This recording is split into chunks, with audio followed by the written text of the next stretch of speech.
The chains lay on the floor again. Locks opened. Links scattered like dead snakes across the concrete. I stood in the doorway of the basement, my body aching from another night spent God knows where.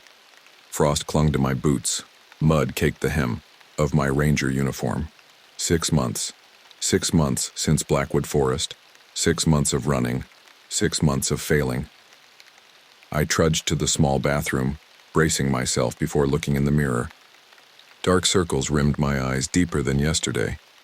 My once vibrant green eyes had dulled to the color of stagnant pond water.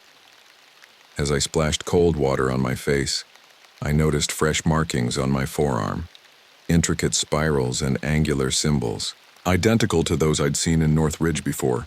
Everything went to hell. Not again. I whispered, scrubbing at them. They didn't fade. They never did. The coffee maker gurgled in the kitchen of my ranger cabinet, whispering Pines National Park. I'd chosen this posting specifically 300 miles from Miller's Creek, isolated enough that when I finally lost control completely, maybe I wouldn't hurt anyone. The park administration had been desperate enough for winter staff that they hadn't looked too closely at why a ranger would request such a remote outpost. I pulled out my journal from its hiding place, a hollowed-out field guide to local plant, life, and made another entry. Day 183. Woke in the forest again. Northeast quadrant, judging by the terrain. Approximately 2 miles from cabin. Chains unlocked. New markings on left forearm. Identical pattern to North Ridge site. Voice stronger yesterday during Thompson Creek patrol. Lost 3 hours. Found myself completing incident reports I don't remember writing.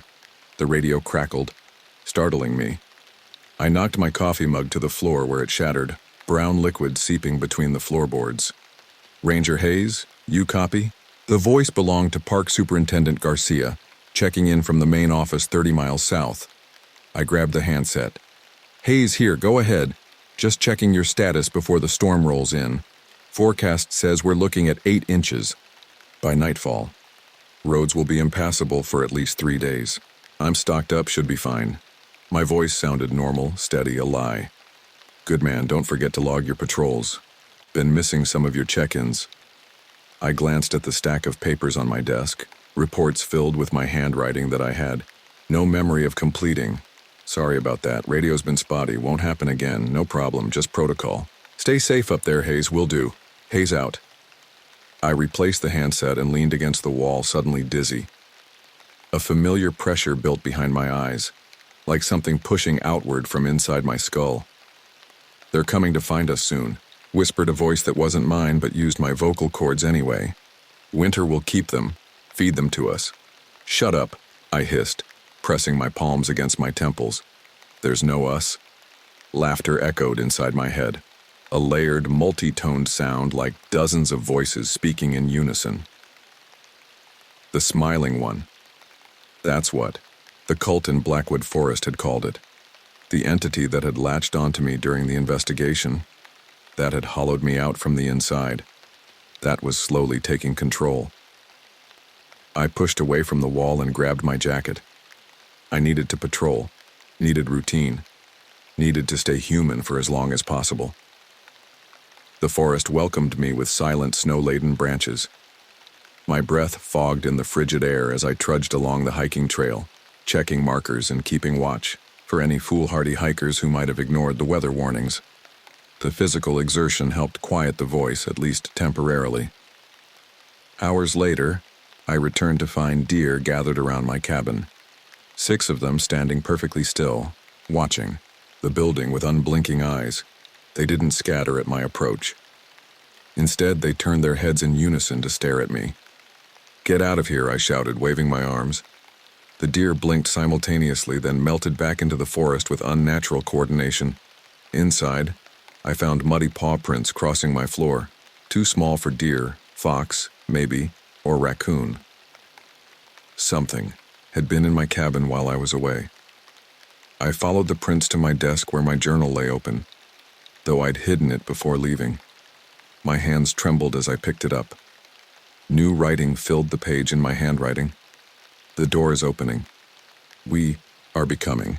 Spring will bring the gathering. I slammed the journal shut and shoved it back into its hiding place. Night was falling, and with it, the storm. Snow already pelted against the windows as wind howled through the trees. Once I would have found the isolation comforting. Now it felt like a prison, or worse, like I was the warden of something that needed to be contained. In the basement, I prepared the chains again, securing them to the concrete support pillar. The ritual had become familiar. Lock the heavy manacles around my wrists and ankles. Hide the key on the highest shelf where I couldn't reach it while restrained. It never mattered. By morning, I'd be free, standing somewhere in the forest, with no memory of how I got there. "I won't let you win," I said to the empty air. "Whatever you're planning, I'll stop it." "You are the plan," came the reply, using my voice but twisting it into something wrong. "You've always been the plan." I secured the last lock and sat on the cold floor, back against the pillar. Outside, the storm intensified. The wind seemed to whisper words just beyond comprehension. The animals would come again tonight, gathering at my windows, watching. They always did. As darkness fell completely, I felt the familiar sensation of something unfurling inside me, stretching through my body like fingers testing their reach. Behind my eyes, pressure built until I saw flashes of places I'd never been. Stone altars, ancient trees, faces twisted in worship or agony. I knew what would happen next. Blackness would take me and I'd wake somewhere else. The chains would be unlocked. New markings would adorn my skin. More time lost. More control slipping away. The first snow of winter battered the cabin above me. Soon the roads would be impassable. No one would come. No one would go. Isolation had seemed like safety when I'd requested this post. 3 days after the snowstorm, the chains lay empty on the basement floor again. I'd woken up beside a frozen creek, half a mile from my cabin with no memory of how I'd gotten there. My uniform had been soaked through, ice crystallizing along the hems. It took an hour of huddling beside the fireplace before feeling returned to my extremities. I just finished changing into dry clothes when sharp knocks echoed through the cabin. My heart raced. No one should be able to reach me. The roads were supposed to be impassable. I opened the door to find Sheriff Catherine Reeves on my porch, snowflakes catching in her salt and pepper hair. Her cruiser was parked behind my truck, chains on the tires. "Sheriff," I said, trying to mask my surprise, "didn't expect visitors." Her piercing blue eyes scanned me from head to toe. "Our weekly check-in, Hayes, you forgot again." I blinked. Weekly check-in. Was this another thing I'd agreed to during my blackouts? "Right. Sorry, come in." I stepped aside, desperately trying to remember if I'd hidden my journal and secured the basement door. Sheriff Reeves stomped snow from her boots and entered, her eyes sweeping across the cabin. Nothing escaped her notice. The coffee mug shards I'd missed cleaning up, the muddy footprints on the floor, the deep scratches on the inside of the door. "You look like hell, Connor," she said, removing her gloves. "When's the last time you slept?" "Last night." The lie came, easily. "Really?" She stepped closer, studying my face. "Those circles under your eyes suggest otherwise." I moved toward the kitchen. "Coffee." "Sure." My hands trembled as I filled the pot with water. The entity stirred behind my eyes, pressure building, in my skull. "Roads cleared faster than expected," I said, trying to distract myself. "County got the plows out early. We needed to." She leaned against the counter. "We've got a situation. 3 hikers went missing 2 days ago. College students from Westlake. They were camping on Aspen Loop Trail." My stomach clenched. Aspen Loop was in my patrol zone, less than 4 miles from here, during the storm. That's suicide. They went up before the weather alert. Last check-in was Tuesday morning. She watched me carefully. Their emergency beacon activated yesterday, but the signal cut out after 10 minutes. "We could find them for you," I heard myself say. But the voice wasn't quite mine. It had that layered quality, like multiple voices speaking at once. Sheriff Reeves frowned. What was that? I cleared my throat, fighting for control. I said I could help you find them. That's not. She shook her head. Never mind. My team's assembling at the trailhead in 30 minutes. I want you there. Of course. As she turned to leave, she paused. Connor, is everything okay with you? You seem different lately. Just tired. The isolation gets to you after a while. She nodded slowly. 30 minutes haze. Don't be late. The abandoned campsite looked wrong. Not just ransacked by wildlife or damaged by the storm. Wrong in a way that made my skin crawl. The 3 tents remained standing, yet each had been meticulously turned inside out, like someone had peeled them. Their sleeping bags had been arranged in a perfect triangle, contents emptied but organized by color. What do you make of this? Sheriff Reeves asked, her breath fogging in the cold air. I crouched beside one of the sleeping bags, not animals, too organized. Deputy Collins approached from the perimeter. No tracks leading away from camp, not even the hikers' own footprints. Storm would have covered them, I suggested. Maybe. He didn't sound convinced.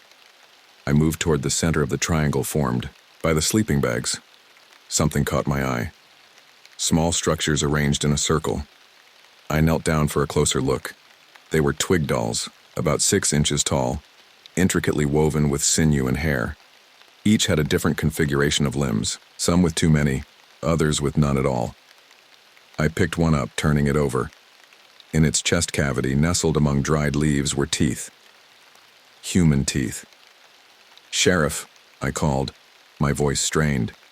You need to see this. She knelt beside me, pulling on a latex glove before taking the doll from my hands. Jesus Christ. I reached for another doll, tearing it open. More teeth and another and another. The 5th doll contained a single tooth positioned where the heart would be. Recognition hit like a physical blow. It was my tooth, my right upper premolar, that had been knocked out in a climbing accident when I was 19. I'd had a crown put in years ago, but that was impossible. My tongue found the crown in my mouth still firmly in place. Cold sweat beaded on my forehead. The entity stirred within me, seemingly pleased. We told you they were coming. It whispered in my head. We arranged this welcome. Hayes, you okay? Sheriff Reeves was watching me, eyes narrowed. Fine, I managed, closing my fist around the tooth. Just disturbed. You recognize something? It wasn't a question. I shook my head. No. Just wondering what kind of person would do this. She studied me for a long moment before turning to address the search team. Fan out. 20-foot intervals. Look for any sign of the hikers. My hands wouldn't stop shaking. I shoved them into my pockets, desperately trying to appear normal as I joined the search. An hour later, Deputy Collins called out from the eastern edge of the search area. We converged on his position to find him pointing at a large pine tree. Carved into the bark was a symbol, the same spiraling pattern that had appeared on my forearm after my blackouts. It seemed to pulse with its own energy. There's more, Collins said, gesturing ahead. They make a trail. Sure enough, every few trees bore similar markings, leading deeper into the forest. We follow them, Sheriff Reeves ordered. As the team moved ahead, I stepped closer to the first marked tree. Something compelled me to touch the symbol. The moment my fingertips made contact, the carving seemed to shift beneath them. Like something living just below the surface of the bark, I jerked my hand back, heart hammering in my chest. Connor, Sheriff Reeves called from ahead. You coming? I stared at the symbol, which now appeared completely normal. Just a carving and bark. Yeah, I called back, my voice unsteady. Right behind you. As I moved to follow, I caught my reflection in a patch of ice clinging to the tree trunk. For just a moment, my eyes glowed with an unnatural light, and my mouth stretched into a smile too wide for my face. I drove away from the campsite with the stolen tooth hidden in my pocket, and dread building in my chest. My reflection caught in the rearview mirror showed a man I barely recognized. The brief flash of that unnatural smile at the campsite still haunting me. 2 hours later, I pulled into Northridge University's visitor parking. Professor Eliza Morgan, had agreed to meet me after a desperate phone call where I'd claimed to need expert insight on a cultural artifact related to a park investigation. I hadn't mentioned the tooth, the dolls, or the fact that something was eating me alive from the inside. I checked my pocket for the 10th time, making sure the photos I'd taken of the twig dolls were still there, along with close-ups of the markings on my skin. Professor Morgan's office door stood ajar, a sliver of warm light spilling into the dim hallway. I knocked lightly. Come in. Please mind the stacks." Her voice was bright and energetic. I pushed the door open to find a room that looked like an academic tornado had touched down. Books towered in precarious columns. Display cases housed masks with creepy features. Shelves overflowed with artifacts, bone fragments, stone carvings, primitive tools, and what appeared to be dried plant specimens in labeled jars. The professor herself matched her surroundings. Organized chaos. Wild gray curls escaped a messy bun, and reading glasses perched unused atop her head. Colorful scarves draped her shoulders despite the building's oppressive heating system. She looked up from her desk, ink stains visible on her fingers. Ranger, Hayes, I presume. She stood navigating the maze of artifacts with practiced ease. Professor Eliza Morgan, your call sounded urgent. Thank you for seeing me on such short notice. My voice sounded steadier than I felt. Academic curiosity is my weakness. You mentioned ritual artifacts? Her eyes sparkled with intellectual hunger. I pulled out my phone, scrolling to the photos. These were found at a campsite where 3 hikers disappeared during the storm. She took the phone, her expression shifting from excited to disturbed as she swiped through images of the twig dolls. And there's more. I rolled up my sleeve, revealing the spiraling symbols etched into my skin. These markings, they're connected. I need to understand what they mean. Professor Morgan's eyes widened. She carefully placed my phone on her desk and retrieved a magnifying glass from a cluttered drawer. May I? She asked, gesturing to my arm. I nodded, extending my arm across her desk. She examined the markings in silence, occasionally making small sounds of recognition or concern. How long have you had these? She finally asked. 6 months. They started after an investigation in Blackwood Forest. She sat back, removing her reading glasses from atop her head to actually use them, peering intently at my face.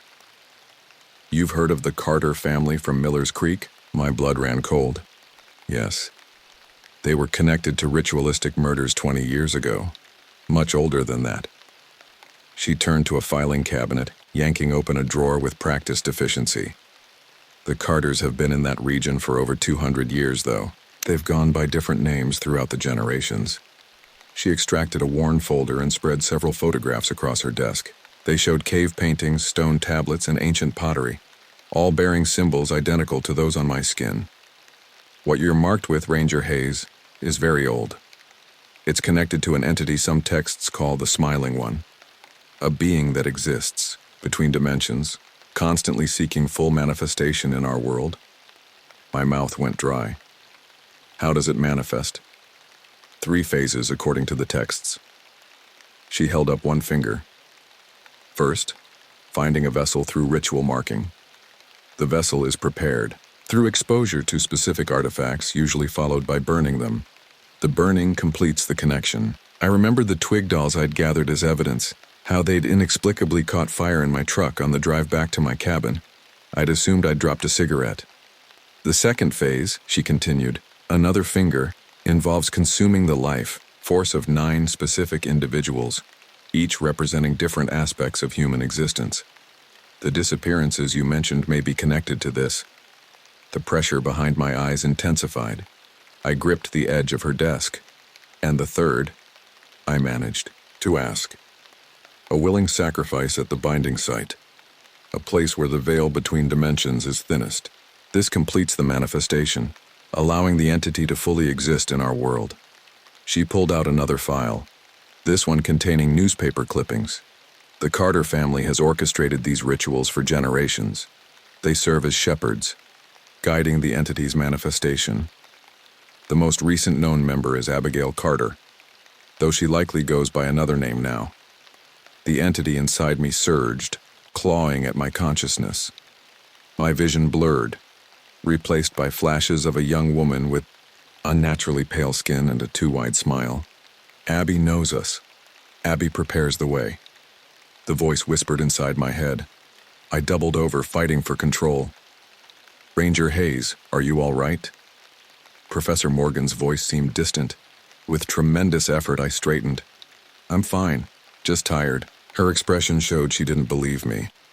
Her eyes narrowed slightly, studying my face with new intensity. Your eyes, she said quietly. They change color just now. A trick of the light, I lied, even as I felt the entity receding, satisfied with what it had learned. Professor Morgan nodded slowly, then turned to adjust a small statue on her bookshelf. I didn't notice the red recording light until she stepped away.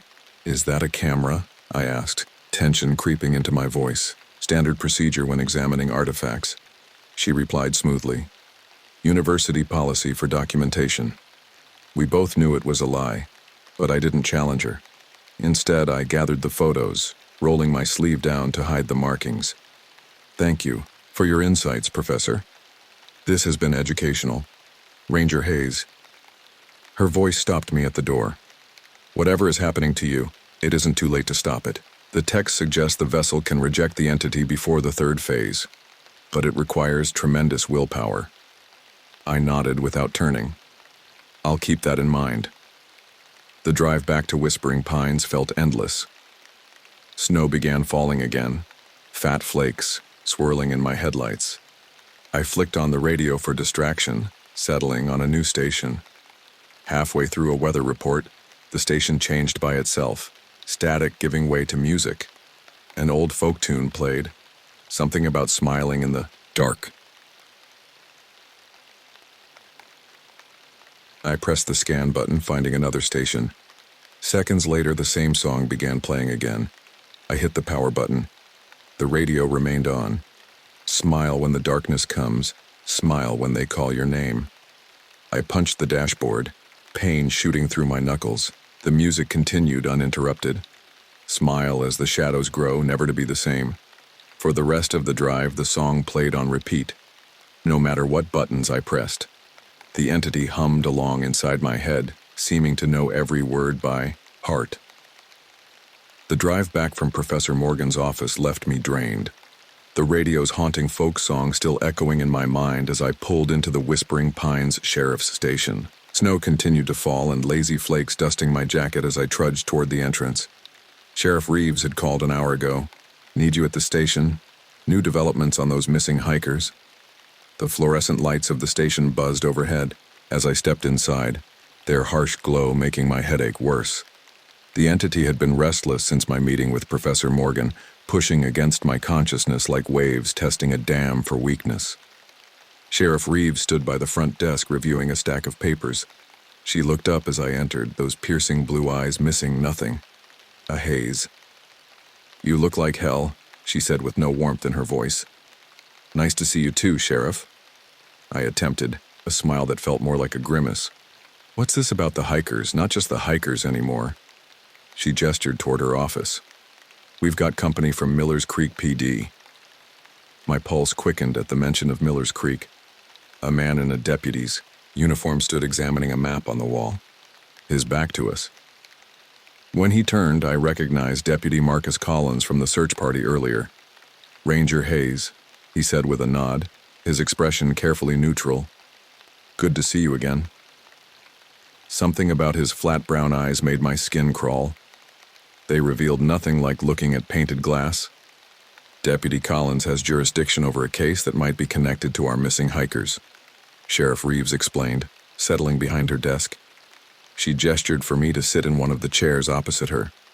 I lowered myself into the seat, keeping my posture deliberately casual. What kind of connection? Collins pulled a file from his bag and placed it on the desk between us. 2 bodies were discovered yesterday in an abandoned mining shaft outside Millers Creek, Evan and Laura Carter. The name sent a jolt through me. Inside my head, the entity stirred, suddenly alert. The Carters, I repeated, fighting to keep my voice steady. Collins opened the file, revealing crime scene photos that made my stomach lurch. The bodies had been arranged in a perfect circle, facing upward with arms and legs splayed in a star pattern. Their mouths were fixed in grotesque, too-wide smiles. Most disturbing of all, their teeth had been removed. Every single one. Jesus, I whispered, looking away. Sheriff Reeves pushed another photo forward. Look familiar? It showed symbols carved into the rock wall surrounding the bodies. The same spiraling patterns etched into my skin.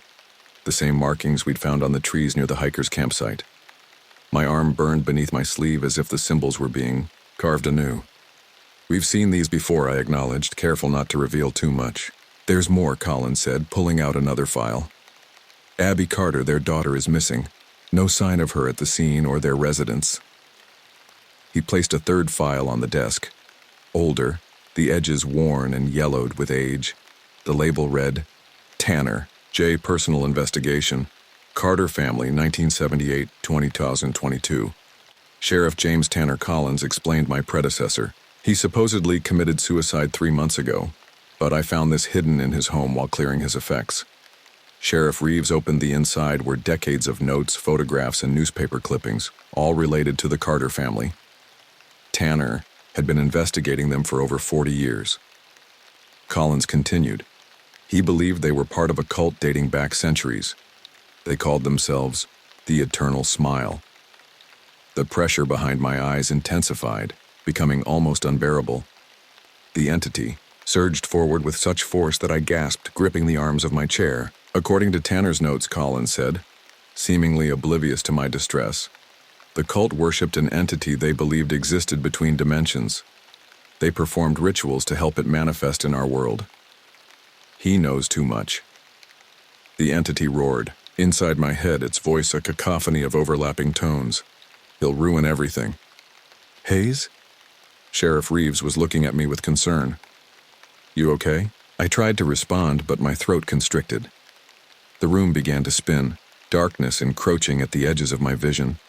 I felt myself falling, my body no longer under my control. He's seizing.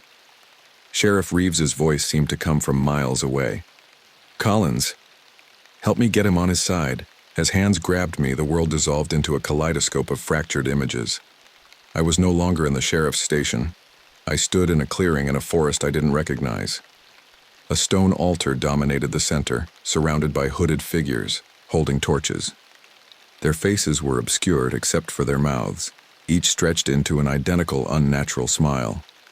A young girl, perhaps 8 or 9, stood at the edge of the circle. Her skin was unnaturally pale, her dark hair hanging limply. Around her face, she didn't wear a hood, but her expression mirrored the adults. That same terrible smile. On the altar lay a boy no older than 12. His eyes were wide with terror, tears streaming down his face. The hooded figures began to chant, their voices merging into a single layered sound. The vessel accepts. The door will open. The smiling one comes. One of the figures stepped forward, raising a curved knife. Watch closely, Abby, the figure said, turning to the young girl. One day you will perform this sacred duty. Abby's smile widened as she watched her brother scream, the knife descending in a terrible arc. I jerked awake with a ragged gasp, disoriented and drenched in cold sweat. I was lying on a worn couch in what appeared to be the station's break room.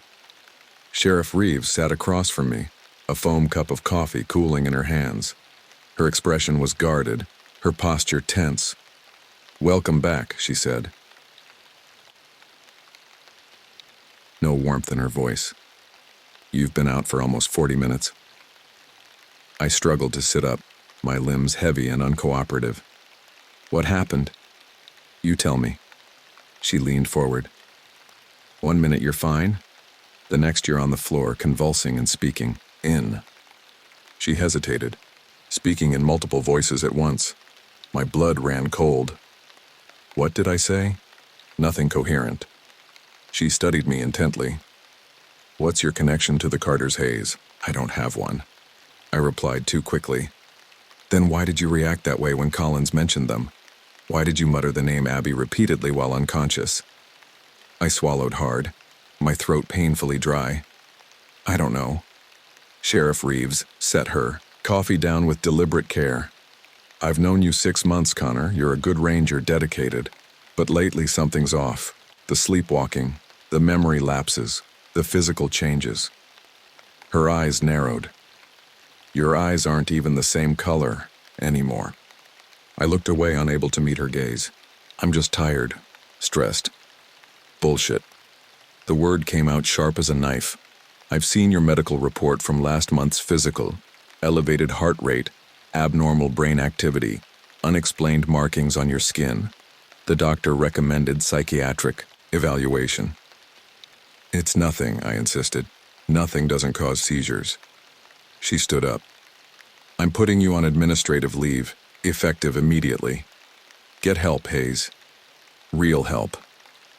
The door opened, and Deputy Collins entered.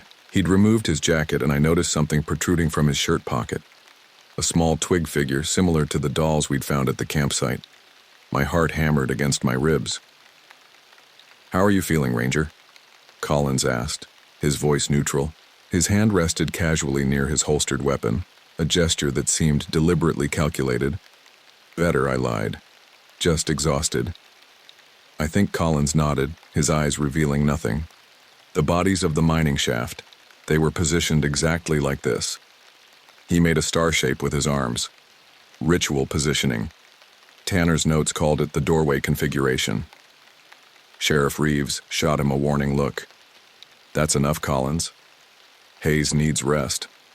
Of course. Collins stepped back, but his eyes remained fixed on me. Just thought he should know what we're dealing with. I stood carefully, using the arm of the couch for support. I should get home before the roads get worse. Sheriff Reeves didn't try to stop me. We'll talk tomorrow, Hayes, after you've rested. I nodded, avoiding eye contact with both of them as I gathered my jacket. As I reached the door, Collins spoke again. Strange about those teeth, isn't it? All removed, yet none found at the scene.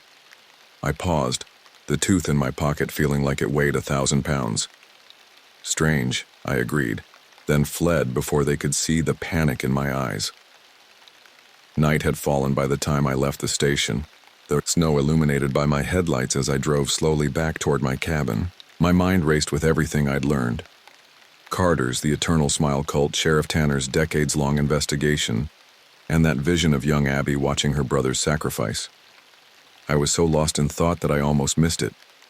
Deputy Collins's patrol car parked on a secluded forest road, headlights off. I slowed, pulling over behind a stand of trees. Collins stood beside his vehicle, a satellite phone pressed to his ear. In his other hand, he held what looked like a map. Even from this distance, I recognized the outline of Blackwood Forest, the place where my nightmare had begun 6 months ago. I killed my engine, rolling down my window to listen. Collins's voice carried in the still night air. Found Hayes, just like you said. He's the vessel. No question. The markings match. A pause. Yes, the symbols are identical to the altar stones. Another longer pause. I understand. The spring equinox. That gives us 3 months to prepare the site. He folded the map. Don't worry about Sheriff Reeves. She suspects something's wrong with Hayes, but she doesn't know what. By the time she figures it out, it'll be too late. Inside my head, the entity purred with satisfaction. For once, we were in perfect agreement. Deputy Collins was not what he appeared to be. Deputy Collins' conversation faded behind me as I sped toward my cabin, hands trembling on the steering wheel. The cabin appeared through the trees after far too long. I barely remembered parking, stumbling up the porch steps, fumbling with keys that wouldn't stop shaking in my grip. Once inside, I collapsed against the door, sliding down until I hit the floor. The conversation I'd overheard replayed in my mind. The vessel, the spring equinox, 3 months to prepare the site. What are you doing to me? I whispered to the presence inside me. Becoming. We are becoming. Pain lanced through my skull, bright and sharp. I clutched my head, a cry escaping my lips as visions flashed before my eyes. Northridge Trail at night. The stone formations in the moonlight. The restricted section of Blackwood Forest where the first body had been found 6 months ago. A clearing with an ancient altar stone surrounded by hooded figures. A girl with a too-wide smile watching from the shadows. The visions intensified, more detailed than ever before. I could smell pine, needles, feel the rough texture of bark against my fingertips, and hear whispered chants rising from the altar. "Stop it!" I shouted, slamming my palm against the wall. The wood splintered beneath my hand, leaving a crater in the paneling. I stared at it, then at my hand. No pain, no blood, just a faint pulsing glow in the veins beneath my skin. I rose, legs steadier than they had any right to be. Outside the window, 3 deer stood watching the cabin. When I raised my hand, they moved in perfect unison, stepping closer to the glass. They hear us now. The voice purred inside my head. All the forest, creatures. They serve us. My vision shifted and the dim cabin suddenly illuminated as if in daylight. I could see every detail with perfect clarity.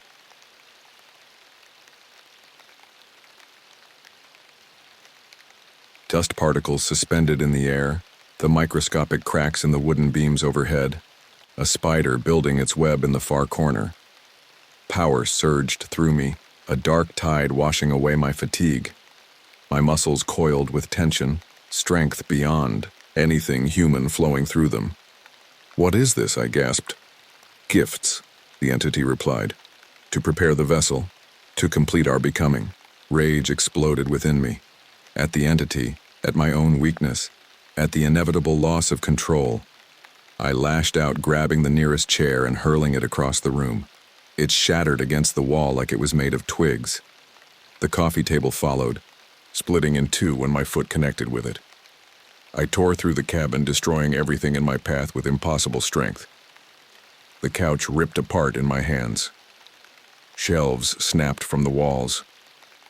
I stood in the wreckage, panting, surrounded by destruction. This strength wasn't mine. These abilities weren't mine. I was becoming something else, something monstrous. "I won't let you win," I growled. In frustration, I slammed my fist against the floor. The sound that echoed back wasn't the solid thunk of wood, but a hollow, resonant thump. I froze, listening. I struck the floor again, moving a few feet to the side. Solid. Back to the first spot. Hollow. I dropped to my knees, pushing aside the remnants of the shredded rug. The floorboards looked identical to the others, but when I pressed, my enhanced vision focused on subtle differences. Hairline seams forming a perfect square. My fingers found an almost invisible gap. I dug my nails in and pulled.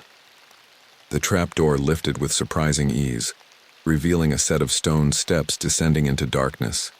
A sickeningly familiar smell wafted up from below, the same earthy metallic scent I'd encountered at the hikers' campsite. "Home," whispered the entity. "Our sanctuary." I didn't need a flashlight. My enhanced vision pierced the darkness as I descended the stairs, one careful step at a time.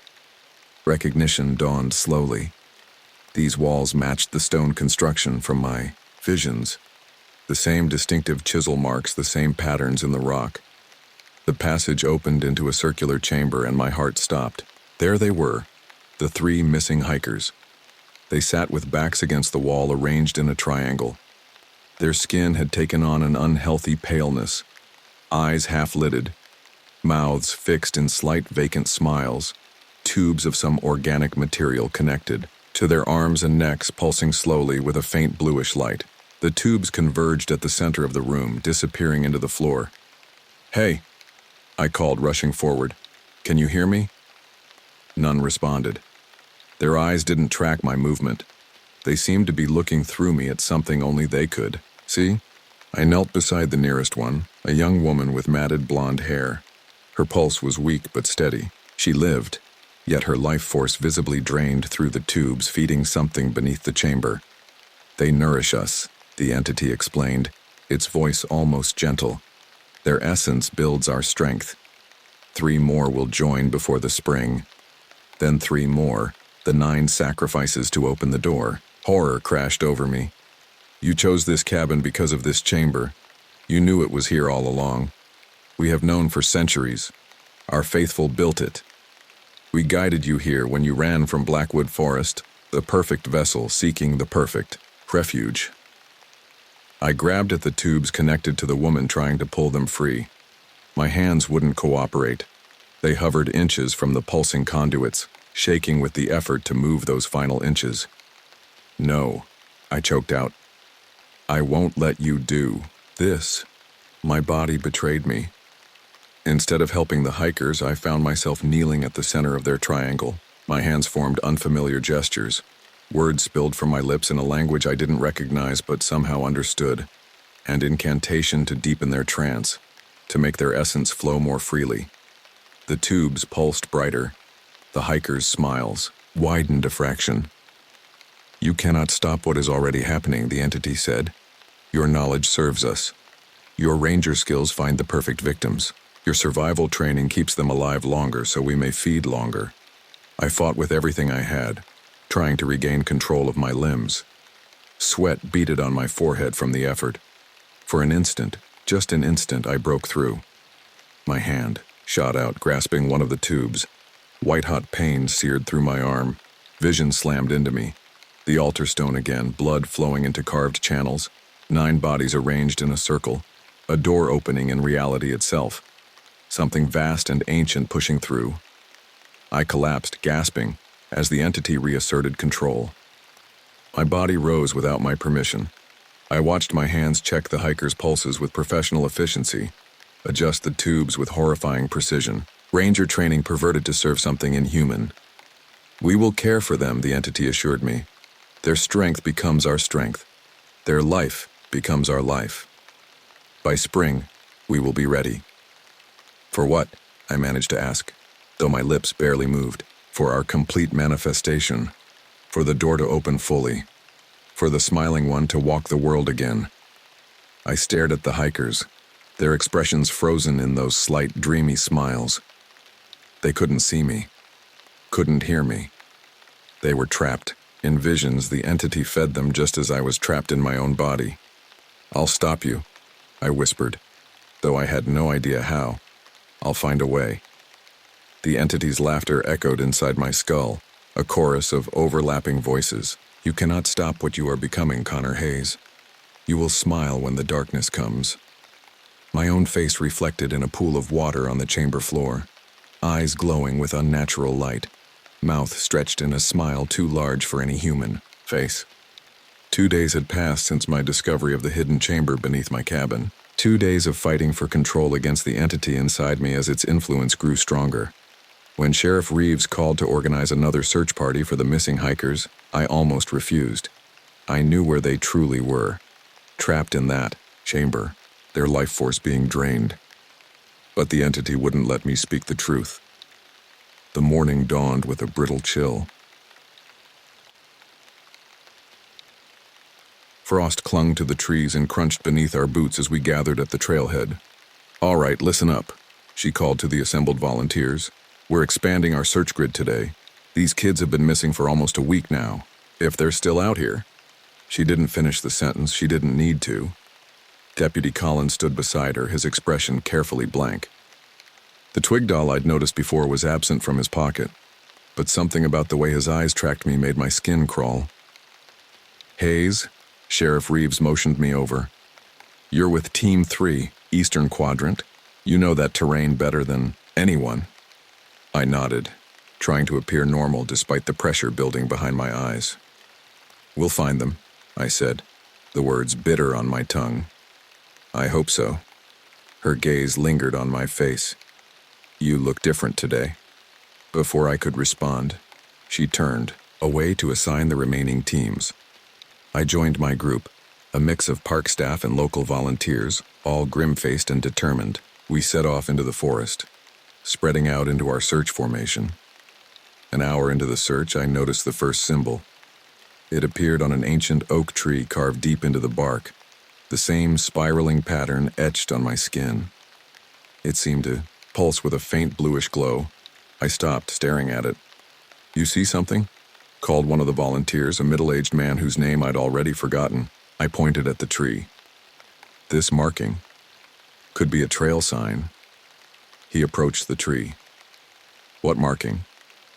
I looked at him, then back at the symbol. It glowed more intensely now, practically vibrating with energy.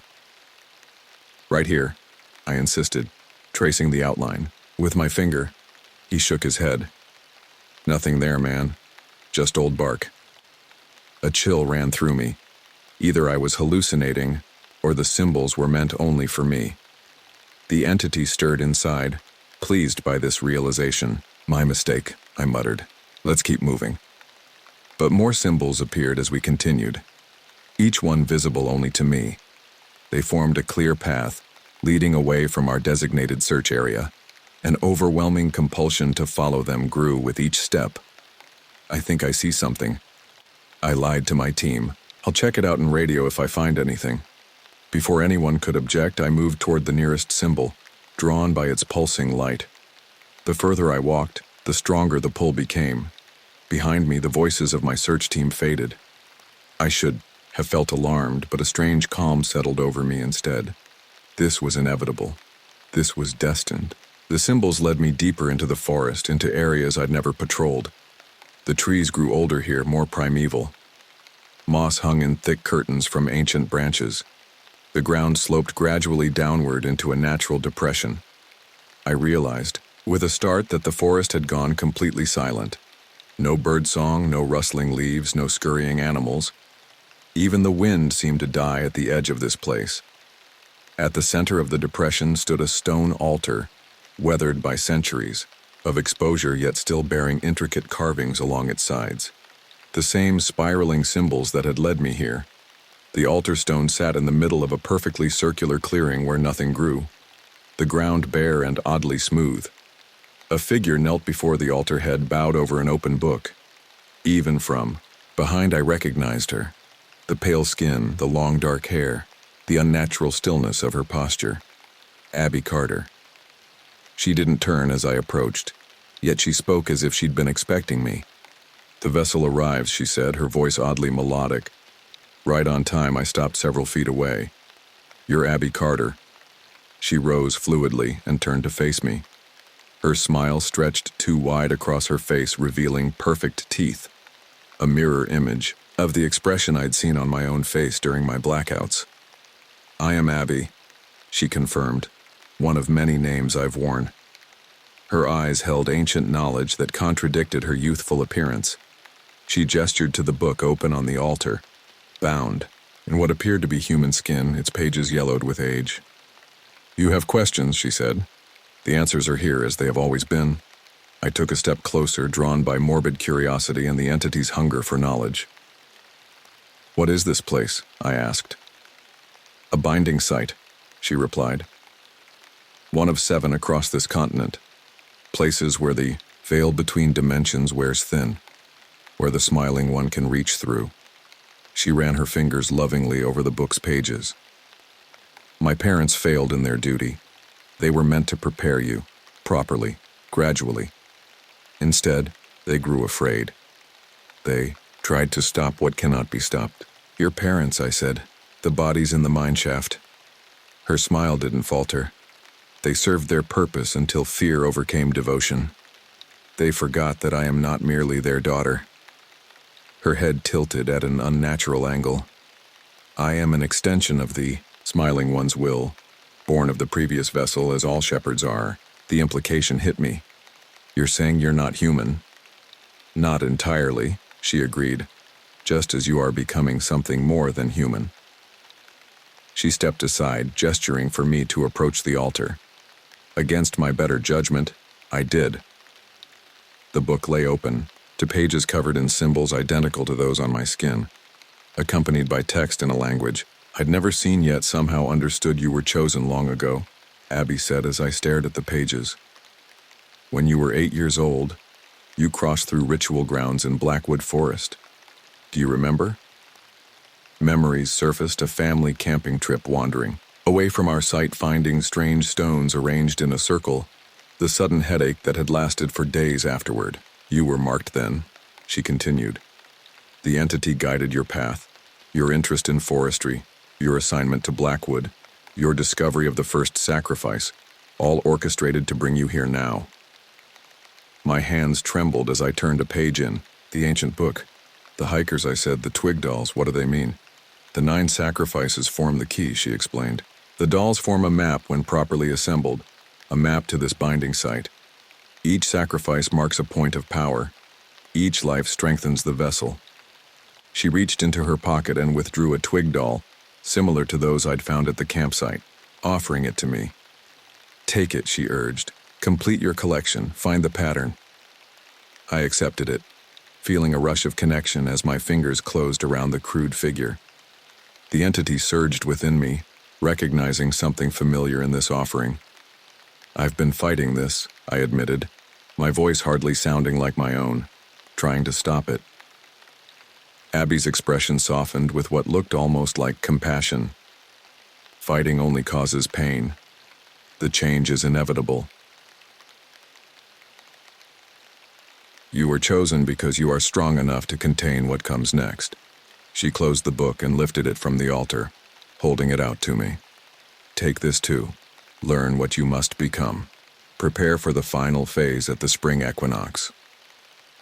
I reached for the book, our fingers brushed. A jolt of recognition passed between us, a shared awareness of the entity's presence.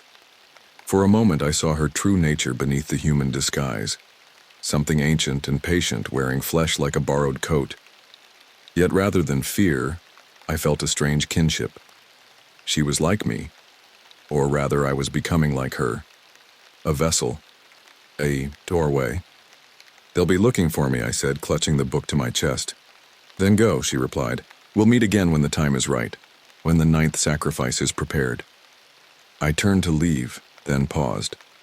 "Sheriff Reeves, she suspects something."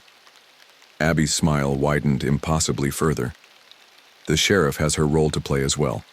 All paths lead to the binding site. All players move toward their destined positions." The book felt warm against my chest as I made my way back through the forest, following the glowing symbols in reverse. The entity hummed with satisfaction inside me, pleased with our acquisition. I should have been terrified of what awaited me. Instead, I felt an unnatural calm settling over me. The forest sounds returned gradually as I left the binding site behind. In the distance, I heard my name being called, the search party looking for their lost member. I tucked the book inside my jacket and straightened my posture. As I rejoined the normal world, I practiced a normal expression, pushing down the smile that threatened to stretch too wide across my face. The book burned against my chest now as I drove back to my cabin, its ancient knowledge calling to me. I'd managed to rejoin the search party with a lie about following a false trail, but Sheriff Reeves's suspicious gaze had followed me for the remainder of the afternoon. Now alone in my truck, with darkness falling, I pulled the book from my jacket and placed it on the passenger seat. I barely recognized my own hands on the steering wheel, the skin pale, veins pulsing with that unnatural blue light.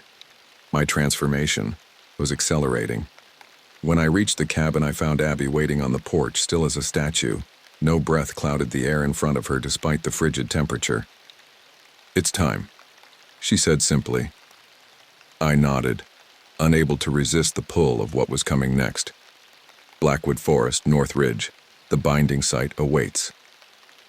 Within an hour, we were on the road in my Ranger vehicle, the ancient book between us on the console. The entity had grown stronger since our meeting at the altar, pushing my consciousness further into the background. I watched through my own eyes as my body operated the vehicle on its own. "Tell me," my voice said, though I hadn't formed the words. "Tell me what you remember of before." Abby turned to me, recognition flashing in her eyes. She wasn't speaking to me, but to the thing inside me. "Fragments only," she replied. "The void between dimensions, the hunger, the patience." My mouth moved again, the entity now speaking freely through me. "We waited so long watching through cracks, in reality, learning your languages, your fears, your weaknesses. The faithful kept your memory alive." Abby said, "Generation after generation." A laugh escaped my throat, a terrible layered sound of multiple voices speaking in unison, humans so eager to worship what they don't understand. My hands tightened on the steering wheel as I fought for control, managing only to turn my head slightly toward the passenger window. Outside, a herd of deer bolted from the tree line as we passed, fleeing in terror. Further down, a group of crows took flight from a telephone wire, their wings beating frantically against the evening sky. "They sense you growing stronger," Abby observed. They should fear us, my voice replied.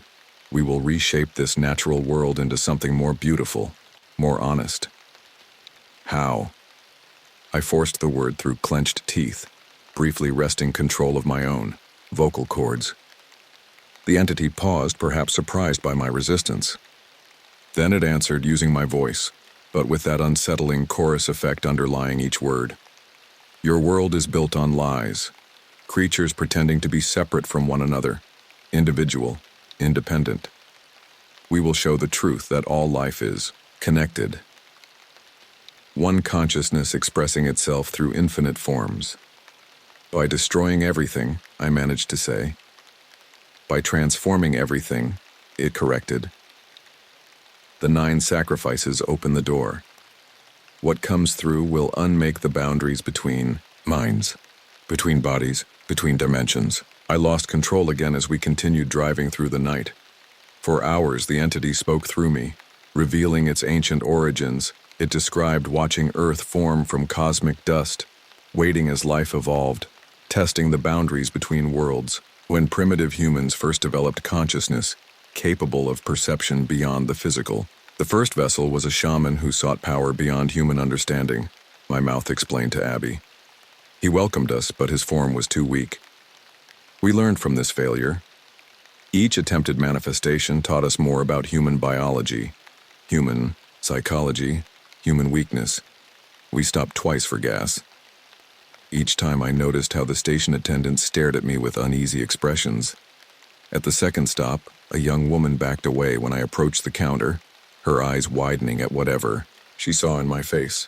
Your appearance is changing more rapidly now, Abby commented as we returned to the vehicle. The vessel is adapting. I caught a glimpse of myself in the side mirror, my skin paper white, eyes sunken and glowing with that eerie light. My smile stretched, too wide, teeth looking somehow sharper, more numerous than before. How much of me will be left, I asked during a rare moment of control. Abby's expression almost looked pitying.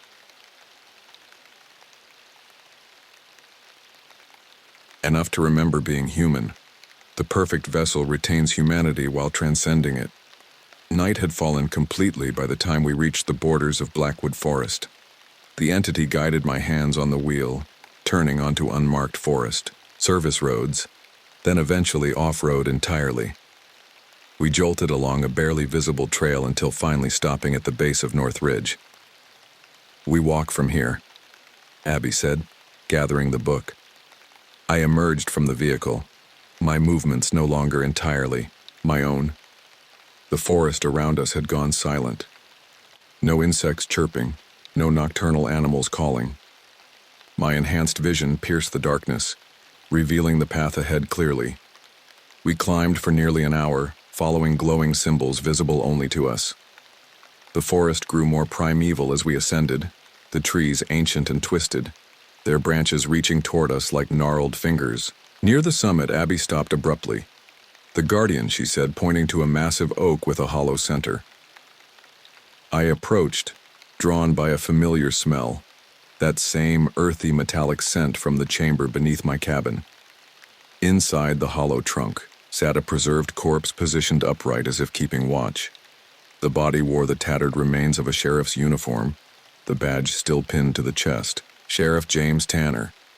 His skin had the same waxy preserved appearance as the hikers in my basement. His mouth was fixed in that same terrible smile, and like the Carters in the mine shaft, every tooth had been removed from his gaping mouth. He discovered too much, Abby explained. Fought too hard against his role, so he became the Guardian instead of the messenger. Collins, his predecessor, I said, recognizing the name from the files. He investigated the Carters for decades. Abby nodded. His sacrifice strengthened the binding site. His essence feeds the soil. She reached out, touching the corpse's cheek with something like affection. All who resist eventually serve. We continued to the summit. There, bathed in moonlight, stood the same altar I'd seen in my visions. Stone circles surrounded it, arranged in intricate patterns. A circle of ash marked the ground where ritual fires had burned. The final sacrifice approaches, Abby said, opening the ancient book. Deputy Collins brings what we need. What sacrifice? I forced the question through my increasingly unresponsive lips. She looked up from the pages, her eyes reflecting starlight. The ninth offering must be someone you truly care about, someone with a connection to your soul. Their sacrifice completes the vessel's transformation, opens the door fully. Horror washed through me. Who? You know who, she replied. The one who suspects but still hopes to save you. Sheriff Reeves. The realization hit me like a physical blow. I fought against the entity with renewed desperation, clawing for control of my own body. For a brief moment, I broke through. I won't let you hurt her. I gasped, my voice sounding like my own again. Abby didn't seem concerned by my resistance. The vessel always fights hardest at the end. It changes nothing. She handed me the book, open to pages showing detailed diagrams of the ritual site. Despite my struggle, my body began following the instructions, arranging stones in specific patterns, creating a circle of twig dolls around the altar, preparing the site for what was to come. As I worked, I noticed something about the altar, stone itself. 9 small depressions had been carved into its surface in a specific pattern. When I placed the tooth I'd taken from the campsite into one of these depressions, it fit perfectly. The 9 teeth, I said, understanding dawning. They form a key. Abby nodded, pleased. The key that unlocks the door. 8 have been collected. The 9th will complete it. I continued preparing the site, all while fighting for control, searching desperately for some weakness in the ceremony. The book described each step in precise detail, but certain passages seemed deliberately obscured, as if some knowledge was being withheld even from the vessel.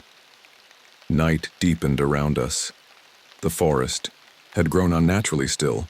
The trees seemed to bend inward toward the clearing, their branches creating a cathedral-like dome above the altar. They were watching, waiting.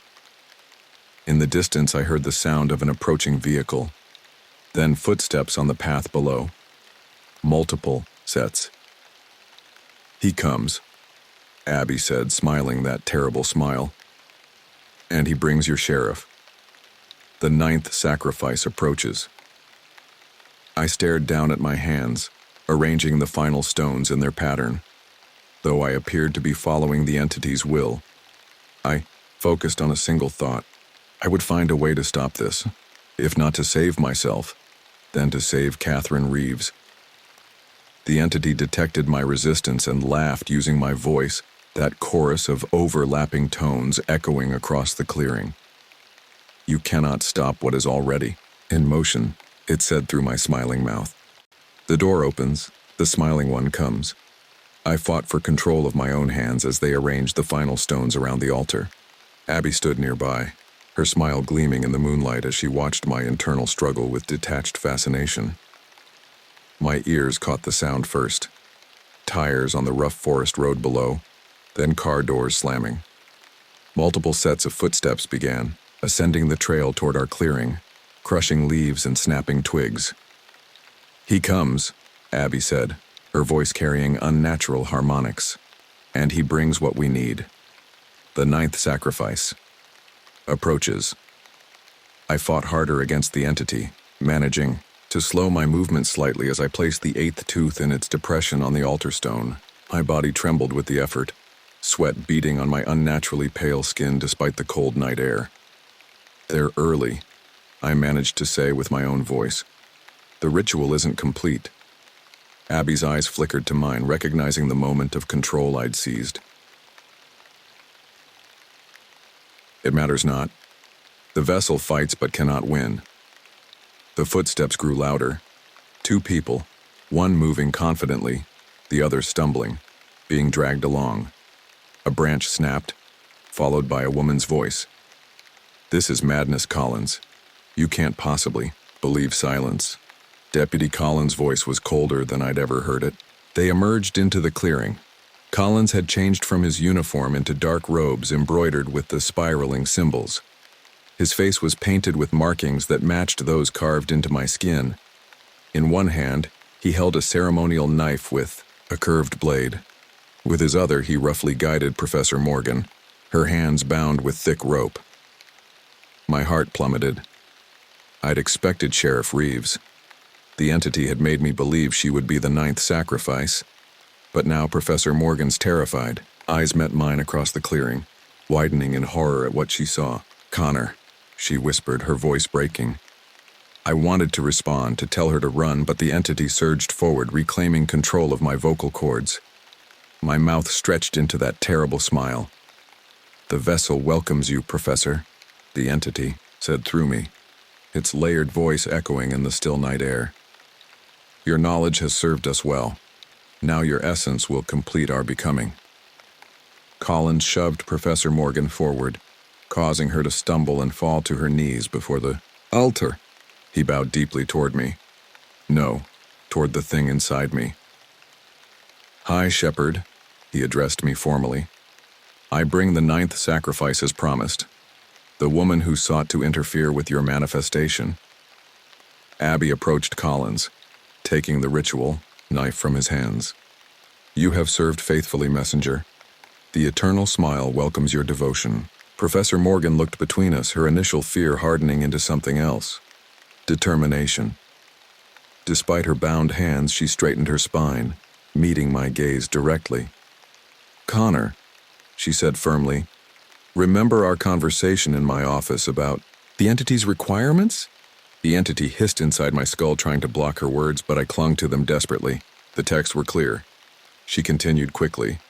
"The final sacrifice must be willing. That's why they've always used cult members in the past. The door cannot open unless..." Collins struck her across the face, silencing her enough. Blood trickled from Professor Morgan's split lip, but her eyes never left mine. In them I saw not just fear, but recognition. She could still see me fighting inside this transforming body. The entity roared within me, rage building at her defiance. My body stepped forward, hand outstretched to receive the ritual knife from Abby. The ninth tooth, extracted from Sheriff Tanner's corpse, sat ready in my pocket. "The time has come," Abby intoned, placing the knife in my trembling hand. "Complete the circle. Open the door. Let the smiling one walk among us."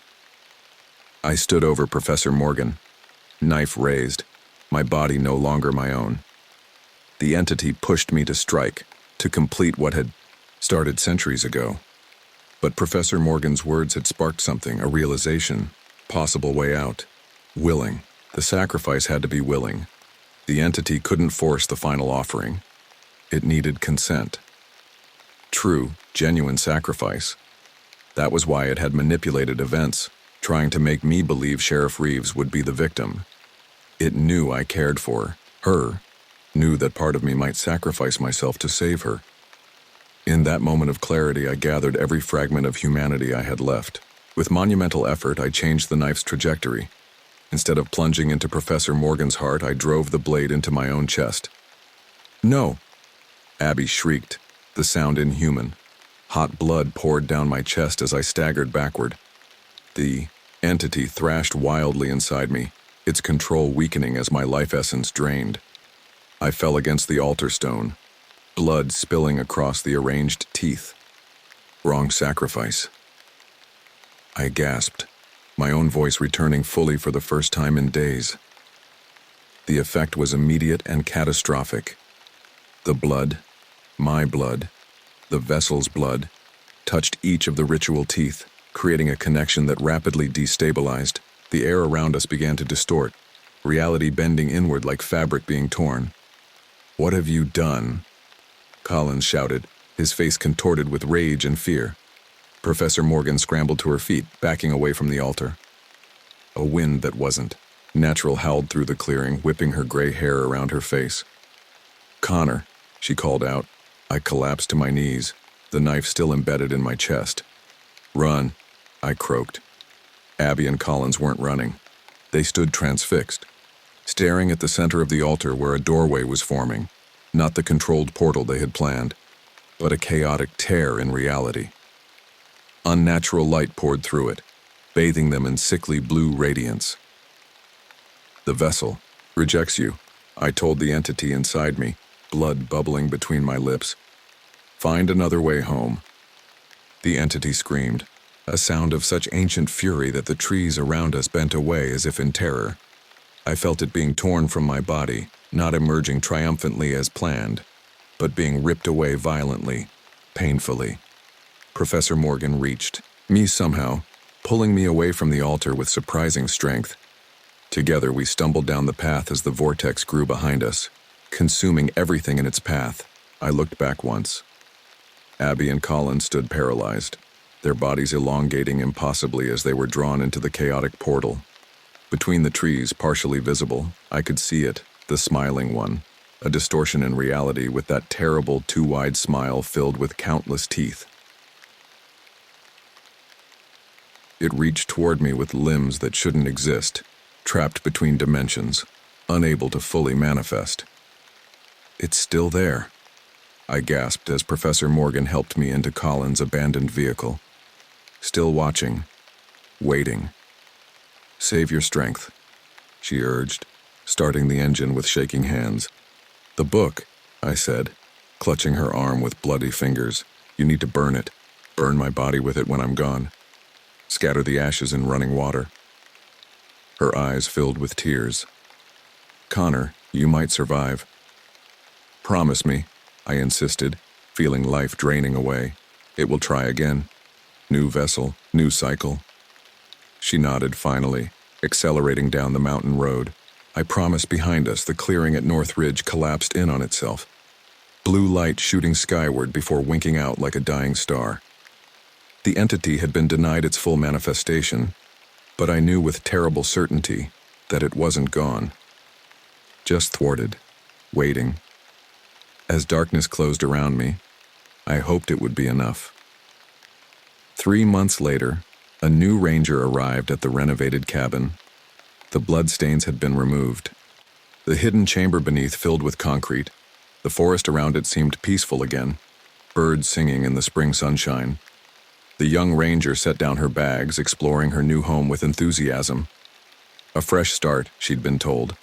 The previous ranger had suffered a tragic accident. Details vague, records sealed. As she turned to unpack, something caught her eye on the windowsill. A small twig doll that hadn't been there moments before. She picked it up, examining the crude figure with curiosity, unaware of the presence watching from between the trees outside. In the gathering darkness, a figure stood motionless. Its smile stretched unnaturally wide as it watched and waited for the cycle to begin once again.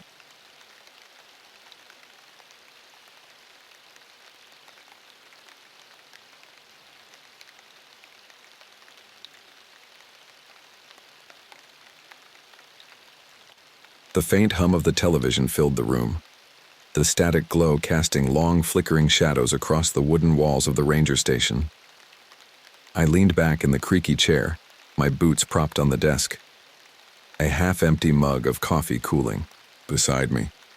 Outside, the wind howled, rattling the windows in their frames, and for a moment I thought I heard something else. Something faint. Like a whisper carried on the gust, but it was probably just the wind. It always sounded worse this deep in the forest. On the screen, the local news anchor droned on. I wasn't really paying attention, not until the words "unexplained disappearances" cut through the haze of my thoughts.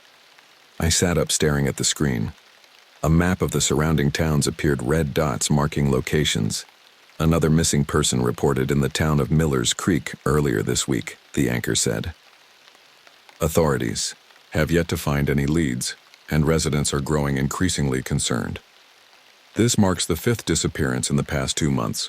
The wind slammed against the station again, harder this time, making the windows shudder. I glanced toward the darkened panes, my reflection faint and distorted in the glass. Unease prickled at the back of my neck. It wasn't unusual to feel isolated, out here. Hell, that was half the job. But tonight the quiet felt heavier, like the forest itself was holding its breath. Then a knock, loud, sharp, echoing through the station. I froze. My hand hovered over the mug, my pulse quickening. Rangers didn't knock. If someone needed me, they'd radio in or just walk through the damn door. The knock came again, harder, this time more insistent. I stood the chair scraping loudly against the floor and reached for the flashlight on the desk.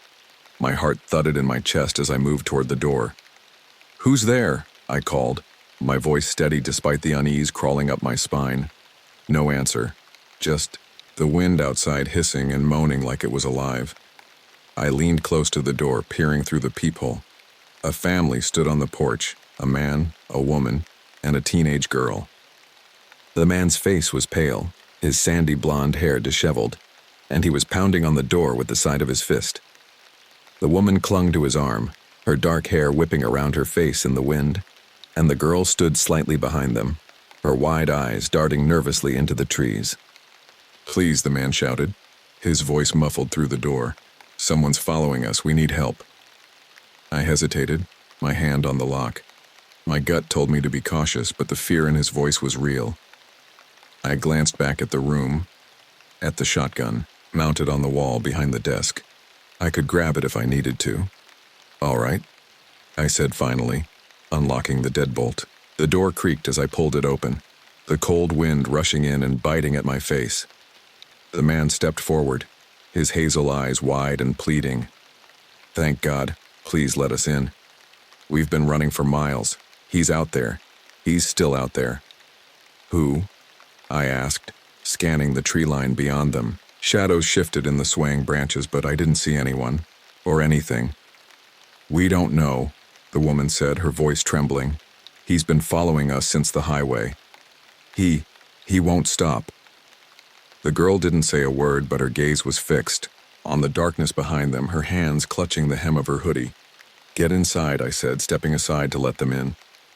The man ushered his family through the door, and I shut it quickly, locking it behind them.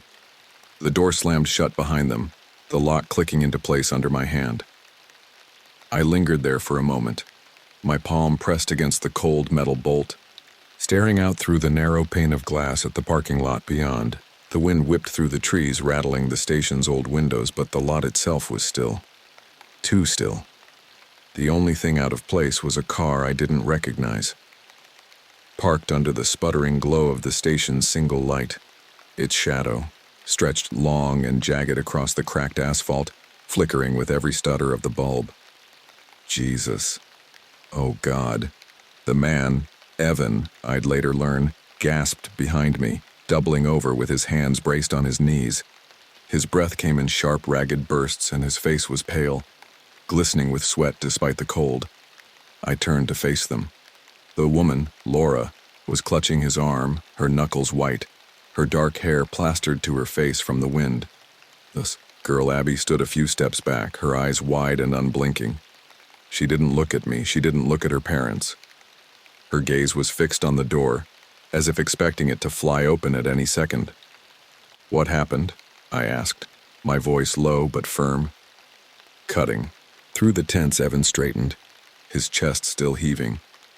We were camping," he began, his words tumbling out in a rush, "out by the North Ridge Trail. It was supposed to be a quick trip, just one night. Everything was fine. Until he trailed off, his hazel eyes darting toward the door.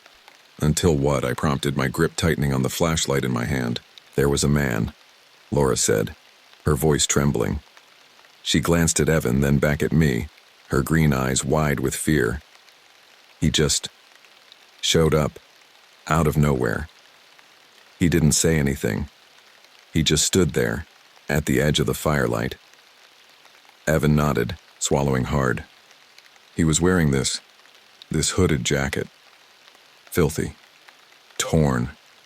We couldn't see his face, not really, but he had this grin. It was wrong, too wide. And his teeth. He broke off, shaking his head as if the memory itself was too much to bear. "He had a knife," Laura added, her voice barely above a whisper. "A big one. The blade caught the firelight. He didn't run at us, didn't yell. He just started walking toward us. We didn't wait to see what he wanted," Evan said, his tone hardening. "We grabbed what we could and ran, got in the car and just drove. Didn't even pack up the tent." "Smart," I muttered, though the word felt hollow in the face of what they'd just described. My eyes flicked to Abby. She hadn't said a word, hadn't moved. but her hands were twisting in the hem of her hoodie, her knuckles as pale as her mother's. "How long ago was this?" I asked, my gaze shifting back to Evan. "An hour, maybe less," he said. "We didn't stop until we got here." I nodded, my mind racing. The Northridge Trail was a good 10 miles from the station, remote even by park standards.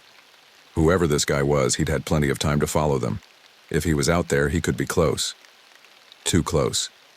I moved to the desk and grabbed the shotgun, mounted on the wall. "You're safe here," I said, turning back to them. "Lock the door behind me and don't open it for anyone. Not until I get back." "What?" Laura's voice rose, panic creeping into her tone. "You're going out there? Alone?" "I'll be careful," I said, slinging the shotgun over my shoulder. "But if he's out there, I need to know. I can't just sit here and wait for him to come knocking." "Please," she said, stepping forward, her hand reaching out as if to stop me. "You don't understand. He's not normal." I met her gaze, her green eyes pleading desperate. "I'll be careful," I repeated, softer this time, "I promise." Evan placed a hand on her shoulder, pulling her back. "Let him do his job." "Laura," he said, though his voice wavered. I nodded to him, then glanced at Abby. She still hadn't moved, hadn't spoken, but her eyes finally met mine. There was something in them, something I couldn't quite place. Fear, yes, but also something else. Something sharper. I turned back to the door and unlocked it. The cold night air rushed in as I stepped outside. My breath fogged in the air, the wind biting at my face as I scanned the lot. The family's car sat under the sputtering glow of the station's single light. Its shadow stretched long and jagged across the cracked asphalt, flickering with every stutter of the bulb. I stopped a few feet away, sweeping the flashlight over the vehicle. The windows were fogged slightly, but otherwise it seemed untouched. Still, my gut twisted. Something about the way the car sat there felt wrong. I stepped closer, the beam of my flashlight cutting through the dark as I angled it toward the driver's side window. The interior came into focus. Scattered belongings, an open map crumpled on the passenger seat, a half-empty water bottle rolling lazily on the floor. Nothing unusual. My breath fogged against the glass as I leaned in, the shotgun shifting slightly, on my shoulder. Then I turned the light toward the back seat. At first, I didn't register what I was seeing. The beam of light caught on something small.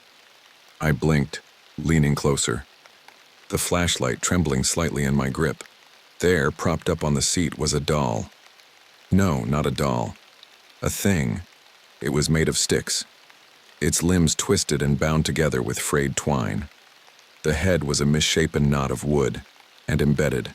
In its center, gleaming faintly in the flashlight's beam, was a human tooth. Yellowed and cracked, it jutted out at an angle. My stomach churned, a wave of nausea rising as I stared at it. The craftsmanship was disturbingly precise. The twine, pulled taut, the sticks arranged with almost ritualistic care. It wasn't something you'd stumble upon by accident. Someone had made this. Someone had placed it here. I swallowed hard, the cold air burning in my throat, and leaned in closer, the flashlight shaking as I moved. The tooth caught the light again, its surface dull and pitted with age. I could see the faint grooves where it had once been rooted in a gum line. My pulse quickened, and a cold sweat broke out along the back of my neck. I pulled back abruptly, the flashlight jerking in my hand. My eyes darted to the surrounding forest, the trees pressing in like a wall of impenetrable darkness. The wind had picked up again, rustling the branches and sending a shiver down my spine. I felt exposed, like a target standing in the open. I turned, scanning the lot, the shotgun now gripped tightly in my other hand. Nothing moved. No shadows shifted. But the feeling wouldn't leave. The sense that someone, somewhere, was watching. Gathering my resolve, I turned back toward the woods. The trailhead was ahead, barely visible beyond the reach of the parking lot's light. My boots crunched against the gravel as I approached. The sound swallowed quickly by the dense trees, moving in the wind. I switched the flashlight to my left hand, keeping the shotgun steady in my right. The forest was dense, the trees packed so tightly together that the beam of my flashlight barely penetrated to the darkness. Every step felt like a gamble. The underbrush crunching underfoot, the occasional snap of a twig making me flinch. The cold air seemed thicker here, heavier, carrying with it the faint earthy scent of damp leaves and rotting wood. I moved slowly, my eyes darting between the trail ahead and the shadows at its edges. Every rustle of leaves, every creak of branches sent a jolt through my chest. Minutes passed, each one dragging on like an eternity. The silence pressed against my ears, broken only by the occasional gust of wind or the distant cry of some nocturnal bird.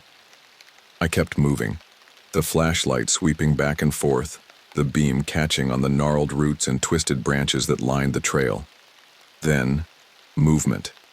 I froze, the flashlight jerking to a halt as the beam landed on something ahead.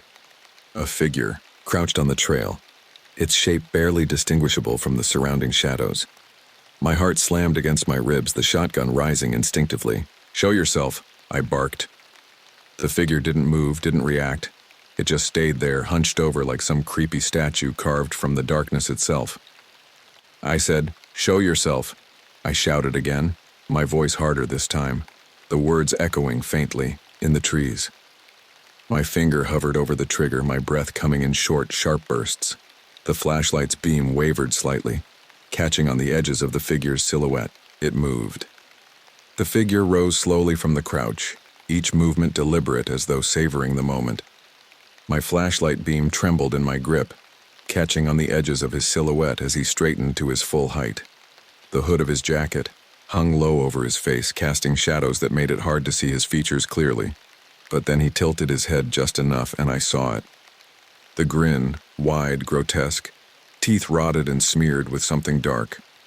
Blood, maybe. My stomach twisted at the sight of it, his lips stretched far too wide, the grin too unnatural to belong to any sane man. He held a sharpened stick in one hand, its jagged tip glinting faintly in the beam of my flashlight. His posture was calm, unnervingly calm, like he had all the time in the world. "Drop the weapon," I barked, my voice cutting through the suffocating silence.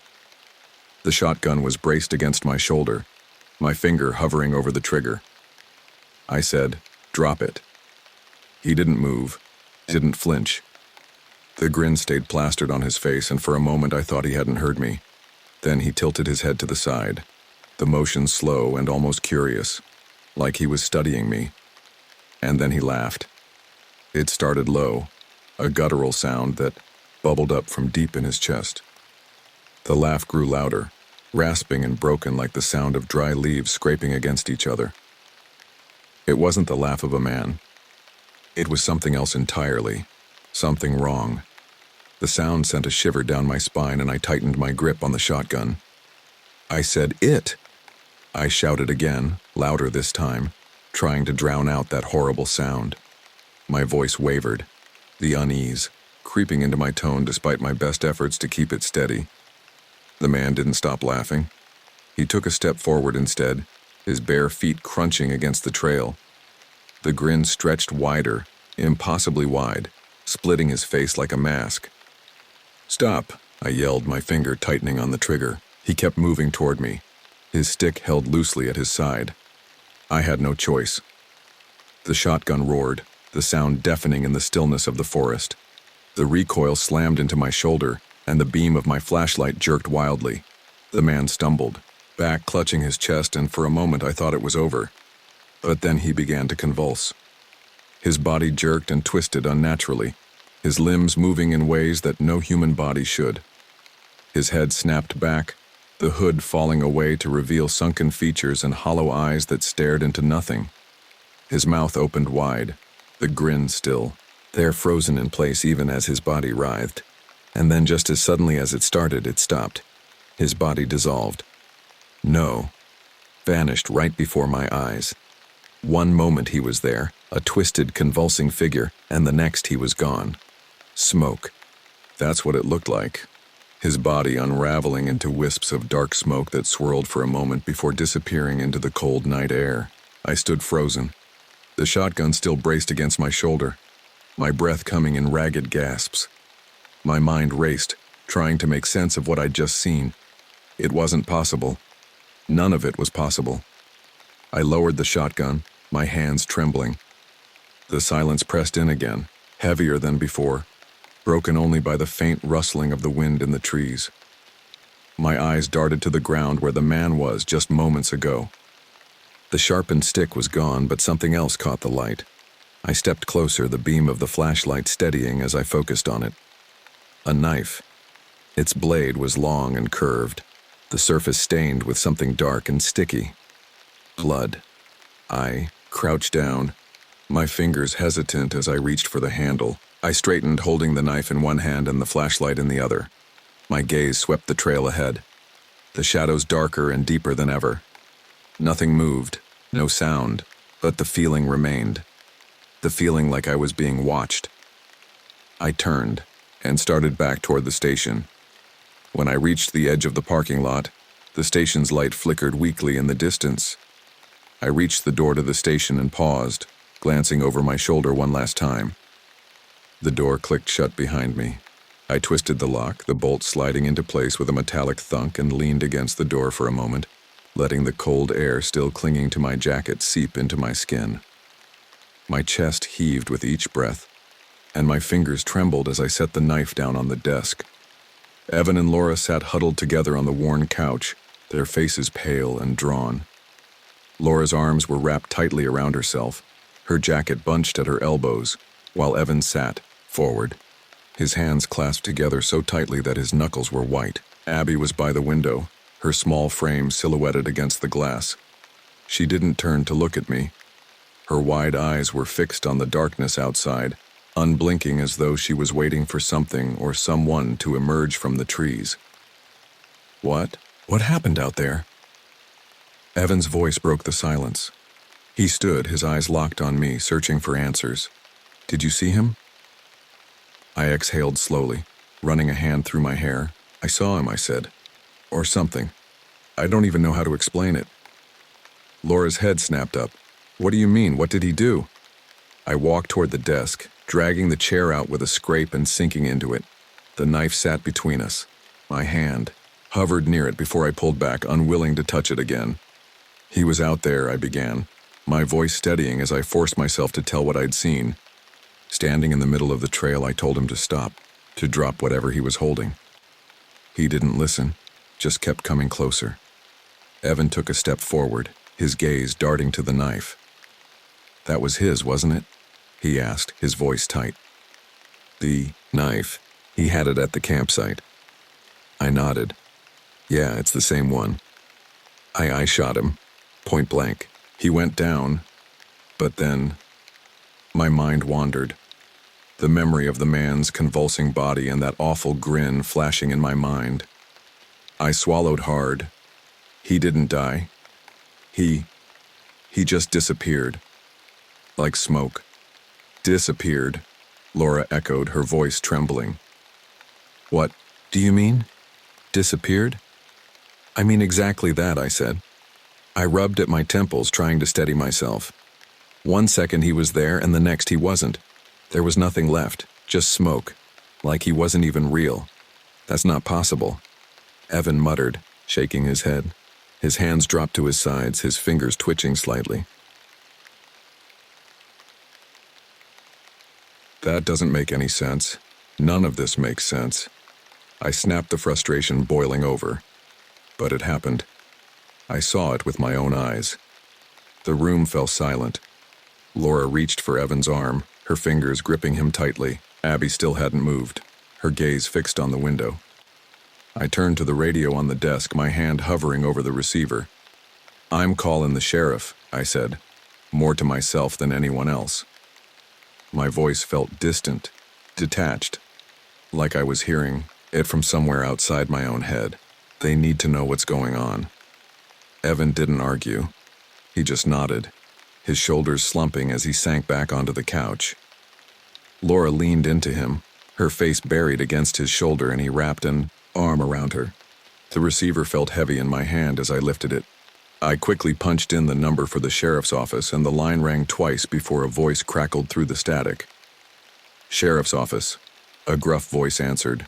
"This is Connor Hayes out, at the ranger station," I said, my voice shaking slightly. "I've got a situation here. A family showed up, said they were being followed." I went out to check, and I hesitated, the words catching in my throat. "You're going to think I'm crazy, but there's something out here. A man. Or something that looks like a man." There was a pause on the other end of the line, the static filling the silence. "What do you mean? Something that looks like a man?" The sheriff asked, his tone skeptical. I gritted my teeth. I don't know how else to explain it. He was out there, and when I confronted him, he vanished. Like smoke. I've got the knife he was carrying. It's covered in blood. Another pause. Longer, this time. "All right," the sheriff said finally, his voice cautious. "I'll send a couple of deputies out to take a look. Sit tight." The line went dead, and I set the receiver down, my hand lingering on it for a moment before I pulled away. "They're sending deputies," I said, turning back to the family. Laura nodded, weakly, while Evan just stared at the knife on the desk. Abby didn't react at all. It wasn't long before the sound of tires crunching over gravel reached us. The headlights of the sheriff's cruiser cut through the darkness, their beams sweeping across the trees. 2 deputies stepped out, their flashlights slicing through the night as they approached the station. I opened the door and let them in. I explained everything again. My voice steadier this time, but no less strained. The deputies exchanged glances, their expressions a mix of skepticism and unease. They didn't say much, just nodded and headed back outside to search the area. The minutes dragged on. As they searched, the silence inside the station was broken only by the occasional murmur of the deputies' voices outside. When they returned, their faces were grim. "We found the blood trail," one of them said, his flashlight dangling from his hand. "It just stops. No footprints leading away. Nothing." The sheriff arrived not long after. His demeanor was calm, but his eyes were sharp as he questioned the family. He didn't dismiss their story outright, but I could see the doubt in his expression. The way his gaze lingered on the knife and the crude doll I'd brought inside. Eventually, he decided to take the Carters with him for further questioning, promising to keep them safe. Laura hesitated, her eyes darting to me as though seeking reassurance, but Evan guided her toward the door. Abby followed silently, her hands stuffed into the pockets of her hoodie. When the door closed behind them, the station felt impossibly quiet. I stood there for a moment, staring at the empty room before sinking back into my chair. The doll sat on the desk, its twisted limbs and the tooth catching the faint glow of the desk lamp. I couldn't bring myself to touch it, but I couldn't look away either. The television hummed to life as I turned it on. The news anchor's voice droned in the background, but I wasn't listening. My mind replayed the night's events on an endless loop. The hooded man, the grin, the way he'd vanished into nothing. The hours dragged on as I sat slumped in the chair, the shotgun resting against my leg, my fingers idly tracing the rough edge of the stock. The television muttered softly in the background. I wasn't watching it, couldn't focus on anything after what had happened. My eyelids felt heavy, my body aching with exhaustion, but every time my head nodded forward, my nerves jolted me awake. I rubbed my eyes and glanced at the clock on the wall. Nearly 3 a.m. The sheriff and his deputies had left hours ago, taking the Carters with them. I glanced at the doll still sitting on the desk where I'd left it. I hadn't touched it since bringing it inside.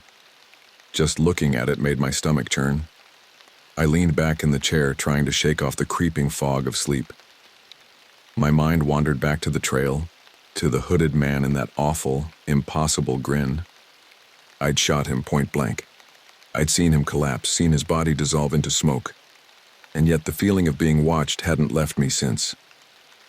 The television flickered, the static crackling faintly before the picture steadied again. I stared at it without really seeing, my thoughts spiraling deeper into the night's events. My grip tightened on the shotgun. I couldn't shake the sense that something, or someone, was still out there. Then I heard it, a faint tapping sound barely audible, over the low drone of the television. My breath caught in my throat and I sat up straight, my heart thudding against my ribs. The sound came again, sharper this time, tap, tap, tap. It was coming from outside. I grabbed the shotgun, my pulse quickening as I rose to my feet. The tapping continued, steady and deliberate, like someone or something was trying to get my attention. I turned toward the window, every nerve in my body on edge. The room felt colder now, the air heavy with a tension I couldn't explain. I moved slowly, the floorboards creaking under my boots as I approached the window. The tapping stopped for a moment, replaced by the faint rustling of the wind outside. I reached the window and peered out, the shotgun held tightly in my hands. At first, I saw nothing. The parking lot was empty.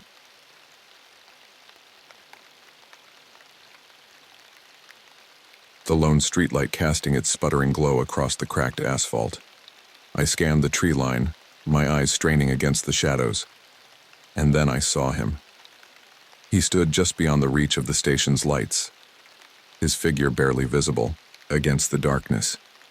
The hood of his filthy jacket obscured most of his face, but the grin was unmistakable. My breath stopped and I stumbled back from the window, my mind reeling. It wasn't possible. I'd shot him. I'd seen him vanish. He couldn't be here. And yet there he was, standing as still as a statue, his head tilted slightly as though he were watching me. My grip on the shotgun tightened, though my palms were slick with sweat. The tapping started again. This time it was louder. It wasn't coming from the window. It was coming from the front door. I turned and took a step toward the door. The tapping continued, each one sending a jolt through my already frayed nerves. I raised the shotgun, the barrel trembling slightly as I moved closer. Then the sound stopped as suddenly as it had started. I stared at the door, waiting for something, anything to happen. But there was nothing. Slowly, I reached out with one hand and unlocked the bolt. The metallic click was too loud in the quiet room and I froze, listening for any sign of movement. Outside, nothing. My fingers curled around the doorknob and I twisted it slowly, the hinges creaking softly as I pulled the door open.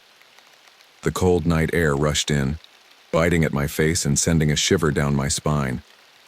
The porch was empty. No figure, no sound, just the faint rustle of the wind and the distant creak of the trees. And then I saw it. Sitting on the doorstep right in front of me, illuminated by the weak glow of the station's light, was another doll, identical to the one on my desk.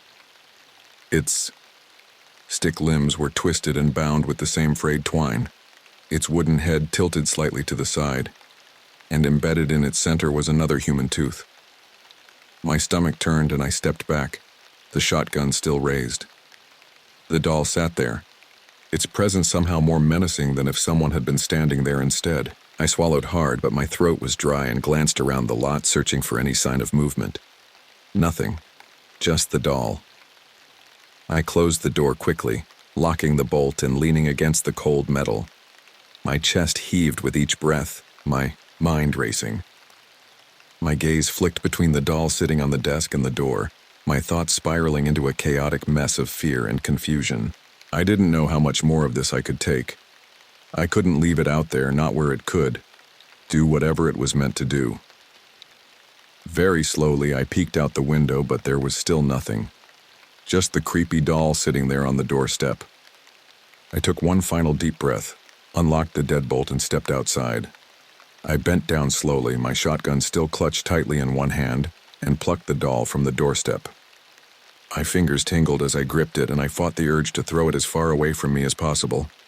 Instead, I stepped back inside, closing the door firmly behind me and sliding the bolt into place. The first doll still sat on the desk where I'd left it. I set the second doll down beside it, and for a moment the room felt unnaturally still.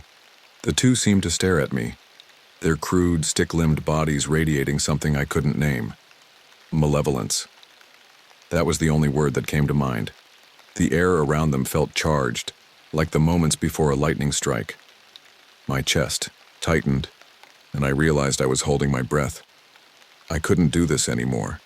I couldn't just sit here and let these things, whatever they were, linger. They didn't belong here. They didn't belong anywhere. My My jaw clenched as a surge of determination cut through the fear. I had to end this. Now. I crossed the room quickly, my boots thudding against the worn floorboards, and grabbed the metal trash can from the corner. I brought it back to the desk, setting it down with a hollow clang. My hands shook as I picked up the first doll and dropped it into the can. Then I grabbed the second, repeating the motion. I grabbed the box of matches from the desk drawer, my fingers fumbling as I struck one against the side. The flame flared to life and I held it over, the dolls for a moment hesitating. But I forced myself to drop the match. The fire caught quickly, the dry twine and brittle sticks igniting with a sharp crackle. The flames licked hungrily at the dolls, consuming them immediately. The air filled with the smell of burning wood and something else. Something foul, like rotting meat. I stepped back, my shotgun still in hand, and watched as the dolls were reduced to blackened shapes. And then I heard it. The laughter.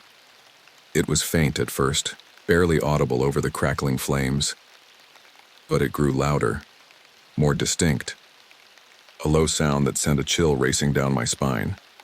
My grip on the shotgun tightened as I scanned the room, my eyes darting to every shadow, every corner. The laughter didn't stop. It echoed through the station, bouncing off the walls and ceiling surrounding me.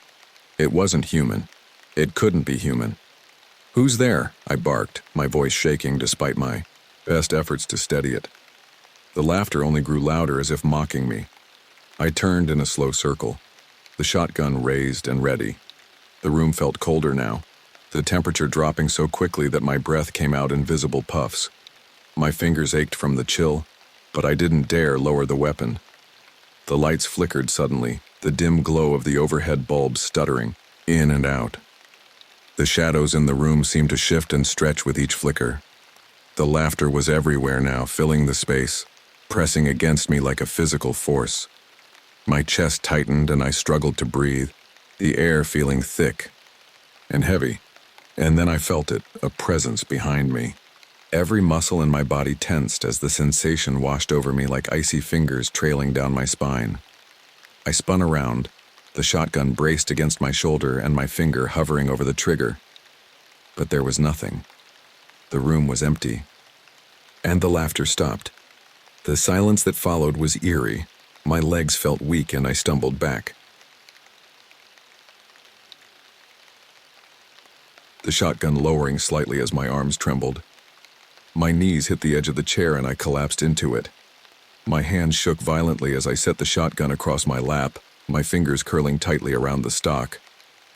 The room was still cold, with the lingering stench of smoke and something darker, something I couldn't name. My eyes darted to the trash can. The fire had burned out, leaving only a pile of blackened ash at the bottom. But the feeling remained. Whatever I was dealing with, it wasn't just a man. It wasn't something I could fight with a shotgun or burn away with fire. It was something far worse. The hours dragged on, each minute stretching into eternity. The station was silent except for the television and the occasional creak of the walls as the wind whipped against them.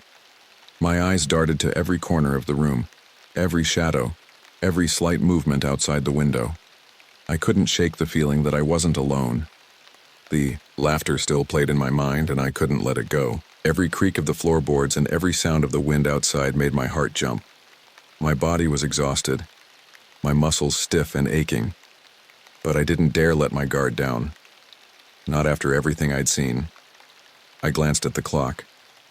It was nearly 6 a.m. Dawn was close. I just had to make it through the night. Then this would all be over, I hoped. My fingers brushed against the stock of the shotgun, tracing its rough edges as I tried to ground myself. And then finally, the first rays of sunlight began to seep through the windows. It was faint at first, a pale golden glow that barely touched the edges of the room. But as the minutes passed, the light grew stronger, pushing back the darkness that had clung to the station all night. The weight in the air began to lift, and for the first time in hours, I felt like I could breathe again. The warmth of the sun on my face was a small comfort, but it wasn't enough to erase the feeling that had settled deep in my chest. I stood, the shotgun still in my hands, and walked to the window. The forest outside was bathed in soft morning light, the trees casting long shadows across the ground. Everything looked normal, peaceful even, but I knew better than to trust appearances. The hooded man, whatever he was, had vanished before.